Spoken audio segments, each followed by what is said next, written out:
திமுக தேர்தல் அறிக்கையில் இல்ல தம்பி இல்ல நீங்க கேள்வி நேரம் இந்த உங்க இதை சொல்லுங்க, இத மட்டும் கேள்வியை சொல்லுங்க.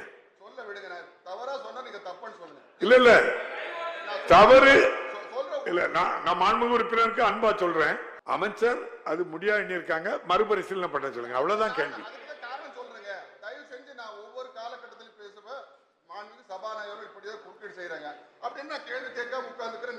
இல்ல கேள்வி நேரத்துல இங்க பாருங்க, நீங்க சொன்னதுக்காக சொல்றேன். கேள்வி நேரத்துல நீங்க உங்க தலைவரை புகழ டிமாண்ட்ல பேசும்போது புகழலாம், அந்த நேரத்தையும் வீணாக்குறீங்க. அதுக்கப்புறம் வரும்போது தேர்தல் அறிக்கைக்கு போறீங்க, கேள்வி கேட்டா அந்த கேள்வி அது சம்பந்தமா பதில், அதுக்கு மறுபரிசீலனை, அதான முறை.